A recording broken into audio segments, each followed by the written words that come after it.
저는 우리나라는 희망이 있다라고 생각하고 있습니다. 관세 전쟁이 아닌 공급망 전쟁이고, 공급망 전쟁에서 살아남을 수 있는 기업들은 우리 기업들이 유리하다는 점.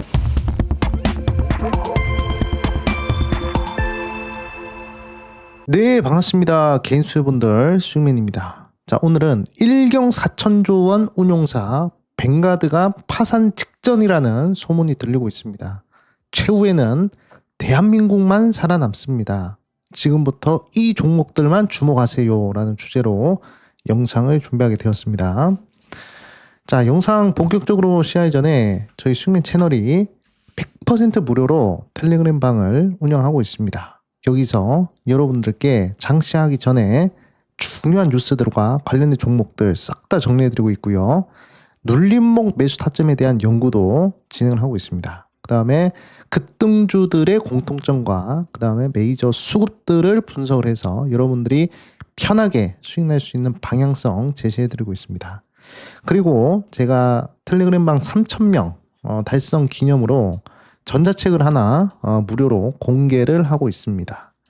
급등의 가속도에 이어서 실제 작전 세력이 말하는 작전 시크릿, 이 전자책을 무료로 딱 일주일간만 공유를 하려고 했는데 최근에 시장이 너무 많이 빠져서 딱 일주일만 더 제가 무료로 공개를 하도록 하겠습니다. 작전주에 대한 모든 내용들을 여기다가 간단하게 명료하게 정리를 해놨기 때문에 여러분들 주식 투자하시는 분들이라면 한 번쯤은 읽어볼 만한 그러한 자료집이 될 것이다 라고 생각을 하고 있습니다. 그래서 이거 받으실 분들은 댓글창 상단에 있는 링크 있죠. 댓글창 상단에 링크 요거 이제 터치를 하시고 그리고 입장을 하시면 되겠습니다. 자, 그럼 바로 영상 시작을 하도록 하겠습니다. 자, 벵가드에서 인출 자제 이메일을 보냈다라고 이야기가 나오고 있습니다. 벵가드라고 하면 운용 자금이 1경이 넘는 전 세계 3대 운용사 중에 한 곳입니다. 근데 여기서 고객들한테 인출을 자제하라라는 그런 이메일을 보냈는데 어떤 상황인지 한번 보도록 하겠습니다. 현재 벵가드는 자금 운용상에 문제가 생겼다. 그래서 현금 유동성이 바닥에 가까워지고 있다라는 그런 분석이 나오고 있다고 합니다. 그래서 VO 같은 인덱스 펀드는 다수의 투자자가 동시에 매도할 경우 유동성 부족 문제가 발생할 수 있는 구조다라고 보시면 됩니다. 그래서 인덱스 펀드에 투자한 사람들이 만약에 증시가 밀려가지고 이거 돈 빼야 되겠는데 그러고 바로 그냥 확 빼버리는 흐름이 나타난다. 그러면 그 펀드 자체에 문제가 생길 수 있다는 것입니다. 유동성 문제가 생길 수 있어요. 그래서 벵가드는 유동성에 영향을 줄 수 있는 특정 대형 고객들, 그러니까 큰 손들이죠. 큰 손들한테만 매도를 자제해달라는 그런 이메일을 보낸 것으로 그렇게 알려졌습니다. 그래가지고 이런 상황에서 과거에도 좀 이제 다양한 위기들이 있었는데 그럼에도 불구하고 벵가드나 이런 쪽에서는 이렇게 이메일을 보내가지고 매도하지 말아라라는 그런 얘기는 한 적이 전혀 없습니다. 근데 이번에는 그렇게 이메일을 보냈다는 것이죠. 그래서 현재 상황이 굉장히 이례적이고 심각하다는 그런 평가들이 나오고 있습니다. 1경 이상을 운용하는 그런 펀드도 지금 현재 굉장히 위태로운데 다른 펀드라든지 다른 운용사들은 어떻게 했느냐라는 그런 해석들이 나오고 있거든요. 그래서 최근에 금이랑 은이랑 비트코인이 대규모 매도가 나왔잖아요. 그 역시 벵가드의 유동성 확보를 위한 그런 시도일 수 있다라는 추정이 계속적으로 제기가 되고 있다고 합니다. 그래서 벵가드가 유동성이 필요한 돈이 필요한 현금이 필요하니까 그래서 이제 자산들을 계속 파는 것이죠. 그래서 지금 자산 가치들이 폭락을 하는 그런 모습이 나타나고 있다라고 보시면 될 것 같습니다. 그만큼 지금 현재 전 세계에 굉장히 큰 위험이 닥치고 있다라고 보시면 됩니다. 자, 근데 생각보다 우리나라 증시는 나름 선방을 한 분위기가 아닌가라고 저는 생각을 하고 있습니다. 자, 오늘 뭐 증시 흐름을 보시면 일본 증시가 거의 한 7%, 8% 정도 하락을 했고, 그다음에 뭐 상해 증시 같은 경우에도 오늘 뭐 한 7, 8% 정도 하락을 했고, 홍콩 항생 같은 경우에는 거의 12%나 급락을 했습니다. 초유의 사태죠. 그리고 심청 같은 경우에는 거의 한 8%, 9% 정도 과대낙폭이 나온 그런 상황이었는데, 우리나라는 생각보다 잘 버틴 모습이었어요. 물론 5장 들어가지고 반대매매 관련된 이슈 때문에 좀 증시가 밀렸다고 생각을 하는데, 다른 나라 대비해서 우리나라는 나름 그래도 선방하는 그런 모습이 나왔습니다. 코삭도 그렇고요. 코스피도 그랬어요. 코삭 같은 경우는 장중에 3%대까지 반등하는 흐름이 나왔거든요. 근데 워낙 과대낙폭이 나오니까 이게 이 반대매매를 앞두고 있는 그런 투자들은 어쩔 수 없이 매도를 할 수밖에 없는 거예요, 이게. 근데 만약에 반대매매가 안 나오는 경우라면 그러면 제가 봤을 때는 빠르게 증시가 회복이 됐을 수도 있겠다라는 생각이 들어요. 최근에 우리나라 내부적으로 봤을 때는 뭐 정치적 불확실성이라든지 또는 공매도라든지 뭐 이런 부분들에 좀 내부적 리스크들이 좀 있었잖아요. 그런 부분들이 어느 정도 해소가 되었단 말이죠. 그래서 나름 지금 현재 글로벌 이벤트로서 이 시장에 영향을 받았을 때 생각보다 잘 버티고 있는 그런 구조였습니다. 그리고 환율 같은 경우에도 생각보다 그렇게 크게 상승하는 모습이 아니었어요. 생각보다 원화가 강세 국면으로 가는 그런 흐름이 나타났다는 것이죠. 그렇기 때문에 나름 이 정도면 현재 버티고 있는 흐름이다라고 생각이 들고, 만약에 미국장이 기술적 반등이라든지 또는 어느 정도 트럼프 입에서 뭔가 긍정적인 그런 얘기가 나왔을 때는 아마 우리나라 같은 경우에는 전 세계에서 가장 강하고 가장 빠르게 반등하는 국가가 되지 않을까, 저는 그렇게 보고 있습니다. 그래서 만약 지금의 급락을 너무 그렇게 두려워할 필요는 없을 것 같다라는 생각이 들어요. 그래서 과거의 흐름을 보시면 항상 위기 속에서 기회가 있었습니다. 그러니까 위기에서 잘 버티는 투자자들이 항상 큰 수익을 거머쥐었다는 것이죠. 2008년도 금융위기 당시에도 시장이 크게 밀렸죠. 근데 저 밀리는 거 딱 한 몇 개월만 잘 버티고 그 속에서도 분할 매수를 잘 했다면, 본인의 길을 걸어갔다면 그러면 큰 수익이 날 수 있었습니다. 2020년도도 마찬가지. 팬데믹 당시에도 큰 급락이 나왔습니다만 잘 버티면서 분할 매수를 잘 하신 투자자분들은 1년 만에 큰 수익을 거머쥘 수 있었단 말이죠. 그리고 지금 현재 빅스 지수를 보시더라도 빅스 지수가 지금 현재 45를 기록하고 있는데 45를 그리고 있는데 40 위로부터는 매수 관심 구간입니다. 50이 넘어갈 때는 실제로 매수를 진행을 하고요. 70이 넘어간 자리에서는 풀베팅을 해도 되는 흐름이란 말이죠. 과거 역사적 흐름이 그랬습니다. 빅스 지수가 40이 넘어갔을 때 그때부터 베팅한 사람들은 웬만하면 다 수익이 났다는 것입니다. 시간이 흘렀을 때. 지금이 45예요. 40을 넘어간 그런 상황이라는 것이죠.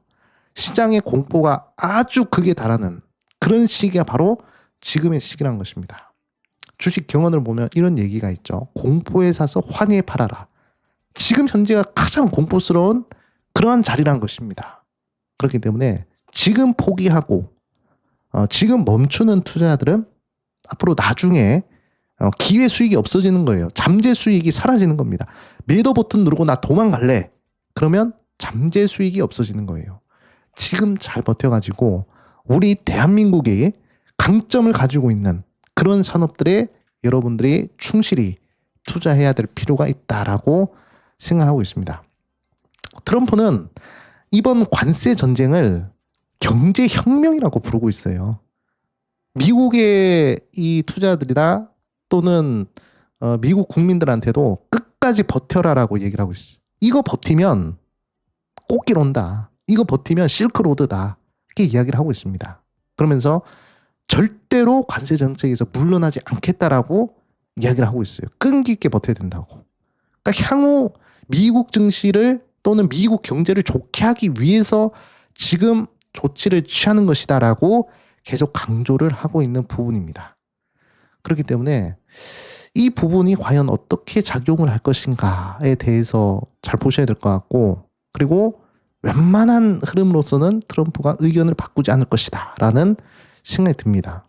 이 정도 흐름이라면 2년 중간 선거 하기 전까지는 아마 트럼프의 이런 방향성이 계속 증시에 영향을 끼칠 가능성이 좀 크지 않을까 생각을 하고 있어요. 그렇기 때문에 이런 시기일수록 더더욱 여러분들은 그 강점, 우리나라만이 가지고 있는 그런 강점을 찾아서, 그런 강점의 산업을 찾아서 투자를 하는 것이 중요하다, 이렇게 좀 말씀을 드리겠습니다. 그래서 결국에 지금 트럼프가 다른 나라들한테 계속 관세를 때리고 있는 부분인데, 결국에 핵심이 뭡니까? 미국 행정부의 핵심은 미국 우선주의를 바탕으로 고관세 정책을 하는 것이죠. 단기적으로는 미국 내 생산성과 그 다음에 고용을 증가시킬 수는 있습니다. 근데 구조적으로 봤을 때는 글로벌 공급망이 재편이 되는 거예요, 이제. 원래는 글로벌 공급망이 중국 위주였잖아요. 중국, 베트남, 뭐 인도 등등 그런 인건비가 싼 나라들. 그런 나라들의 전 세계 다국적 기업들이 들어가서 공장을 짓는 그런 수순이었잖아요. 근데 이제는 그런 공급망을 미국이 가져가겠다는 것입니다. 앞으로는 공급망을 틀어지고 미국이 다시 한 번 더 패권을 호령하겠다, 그렇게 볼 수가 있는 것입니다. 그래서 구조적으로 지금 공급망 재편이 이루어지고 있고요. 교역이 축소되고 있습니다. 그러니까 어느 정도 과거 같은 경우에는 FTA 체결한 국가들끼리는 자율적으로 무역으로 막 하잖아요. 근데 지금은 어떻습니까? 지금은 서로 관세를, 보복 관세 때리고 미국이 관세 때리고 그러니까 자유롭게 무역을 할 수가 없어요. 그러니까 교역이 축소가 되는 겁니다. 그러니까 이제 동맹국들 간에 사이가 안 좋아지는 그런 흐름으로 가겠죠. 근데 여기서 진짜로 미국이 관세 때린다고 해서 진짜로 주먹 쥐고 싸울 준비를 하면, 그러면 미국이랑 영영 다시금 친해질 수가 없는 거예요. 여기서 미국이 협박할 때 그때 이제 유연하게 잘 대처하는 국가들은, 그래 너는 그래도 이렇게 내가 이렇게까지 함에도 불구하고 나한테 잘하는구나, 같이 가자, 이렇게 될 수가 있는 겁니다. 근데 막 중국처럼 나도 보복관세 때리고 뭐 유럽처럼 갖다 때리고 이러면 그럼 미국이랑 같이 못 간다 이것이죠. 그러니까 지금 미국이 여러 국가들한테 관세 때리면서 이렇게 하는 것은 진정한 미국의 편을 찾으려고 그러는 그런 경향도 있다라고 여러분들이 보셔야 됩니다. 그래서 지금 우리나라 기업들이 미국에 공장 짓고 그렇게 트럼프한테 가가지고 이렇게 뭐 협상하고 이런 게 굉장히 중요하다라고 저는 생각을 하고, 굉장히 잘하고 있는 그런 흐름이라고 생각을 하고 있습니다. 그래서 관세 부과로 국제 보복 관세가 이렇게 현재 발생이 되었죠. 그러면 이제 공급망 차질이 시작이 됩니다. 이제 과거 2022년도 우크라이나 러시아 전쟁이 터지면서 공급망에 대한 병목 현상이 발생했잖아요. 그때 수많은 이 기업들이 굉장히 좀 위태로워지는 그런 흐름이 나타났습니다. 그래서 앞으로는 공급망을 틀어잡는 그런 국가들이 결국에는 패권을 잡을 수 있다는 게 2022년도에 딱 이게 낌새가 보였단 말이죠. 그래가지고 공급망의 차질이 유발되면 어떻게 됩니까? 공급망이 차질이 되면, 병목 현상이 생기면 결국에 가격이 막 올라가잖아요. 수요는 어마어마한 게 많은데 공급이 안 돼. 그럼 어떻게 돼요? 가격이 올라가는 그런 경제 원리는 당연한 것입니다. 그러면 상품들의 가격이 계속 올라가면 그럼 어떻게 되죠? 인플레이션이 발생한다고요. 그것도 장기적인 인플레이션이 발생을 할 수가 있습니다. 그러면 인플레이션이 발생을 하게 되면 연준에서는 쉽게 금리를 내릴 수 있겠습니까? 못 내려요. 가뜩이나 가격이 막 올라가는데 여기서 또다시 금리를 내려버리면 가격 더 올라갈 텐데 말이죠. 하이퍼 인플레이션이 올 수도 있는데 못합니다. 그러면 연준이 금리를 내리지 않으면 다른 국가들은 어떻게 되죠? 다른 국가들도 금리를 내릴 수가 없어요. 그러니까 부채를 많이 가지고 있는 그런 나라들은 결국에 부채 숨이 쫄려가지고 죽을 수밖에 없는 그런 상황이 됩니다. 물론 외채나 이런 부분들이 많이 가지고 있는 나라들이 해당이 되겠죠. 우리나라나 뭐 이런 나라들처럼 계속적으로 고금리가 유지가 된다면 현재 가계부채나 기업부채나 공공부채 굉장히 큰 우리나라 같은 나라들은 까딱하다 쓰러질 수가 있단 말이에요. 예, 계속적으로 미국이 고금리 유지를 한다면. 그렇기 때문에 이런 부분들이 앞으로 어떻게 될지를 우리가 살펴보셔야 됩니다. 그러니까 물론 관세로 다른 나라들을 이렇게 압박하는 그런 흐름이기도 하지만 결국 궁극적으로는 관세로 압박하면서 물건 가격들 그리고 물가를 상승시키면서 인플레이션 유발해서 금리 내리지 않으면서 다른 나라들을 금리로 숨통을 조여버리는 거예요. 부채로 그냥 부채 이자 부담으로 숨통 그냥 조여버리는 거예요.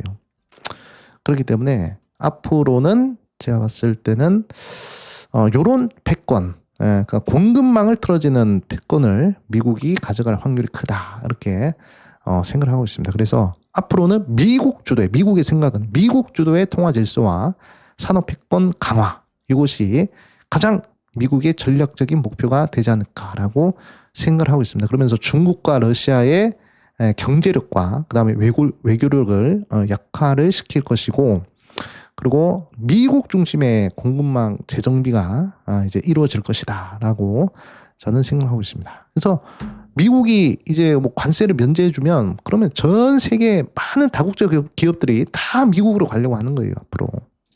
그게 정말 중요한 겁니다, 그게.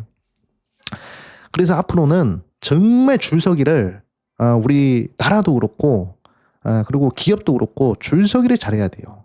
인생의 80% 90%는 줄서기에 있다라고 이렇게 이야기를 많잖아요. 그래가지고 지금 우리나라 다국적 기업들의 글로벌 진출, 특히 미국 진출의 현황을 보시면 뭐 삼성전자는 벌써 뭐 반도체 공장, 뭐 테일러 씨의 370억 달러 규모의 반도체 공장 건설 중이고 뭐 가전 부분에 있어서도 사우스 캐롤라이나 뉴베리에 뭐 세탁기 공장 운영하고 있다 이렇게 얘기를 하고 있습니다.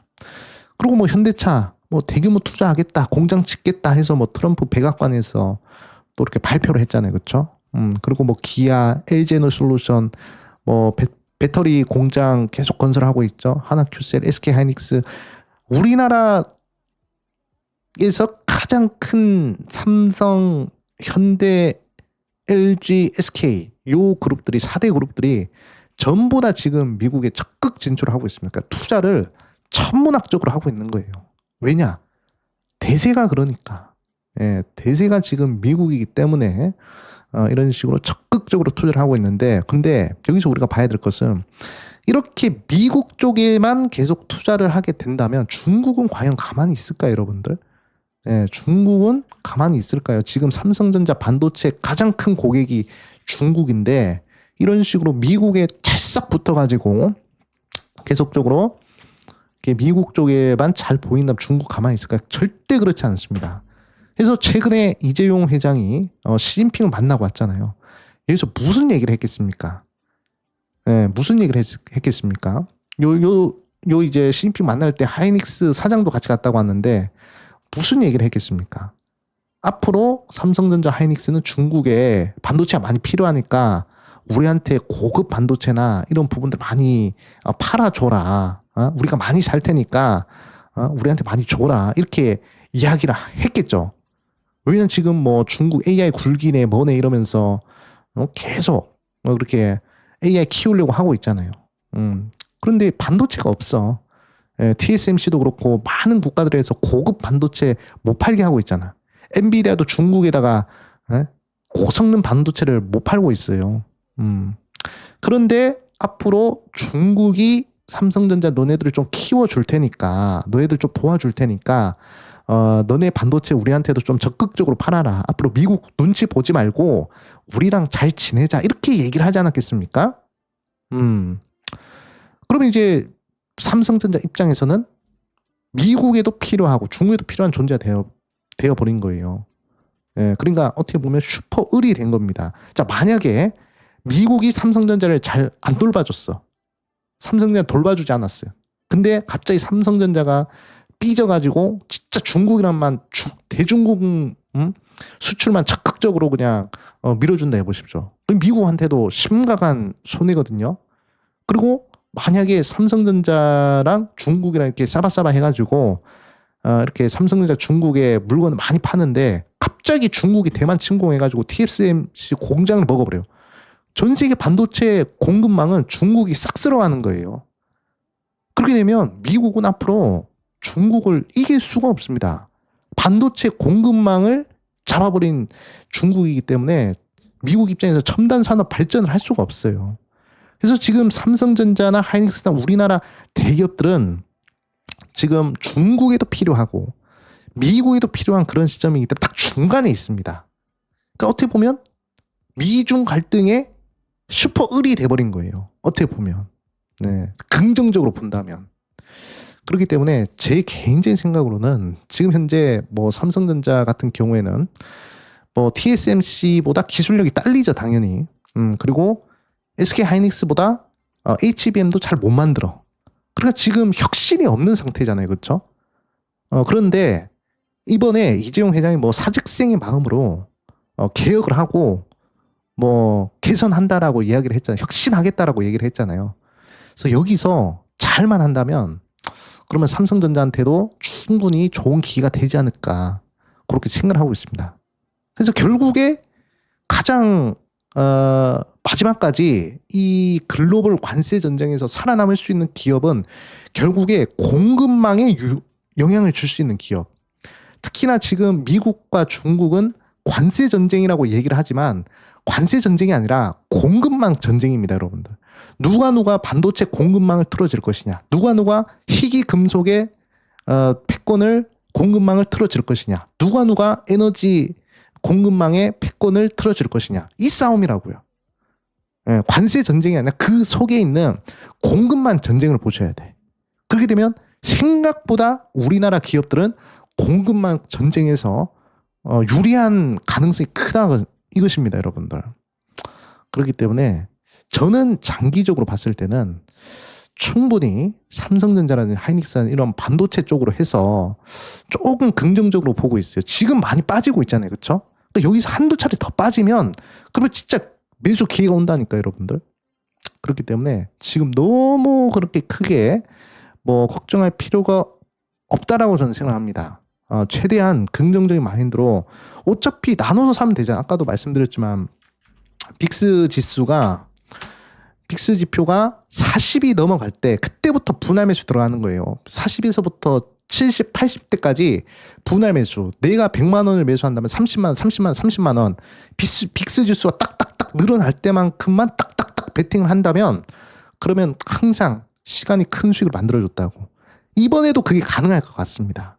그래서 저는 개인적으로 삼성전자나 하이닉스 이런 기업들을 개인적으로는 꼭 관심을 가져보셔야 되겠다 이렇게 강조를 해드리겠고, 저는 웬만하면 이제 한 5만 전자 이렇게 들어왔을 때는 매수 타이밍이라고 생각을 합니다. 지금 계속 이렇게 박스권을 그리고 있잖아요, 그렇죠?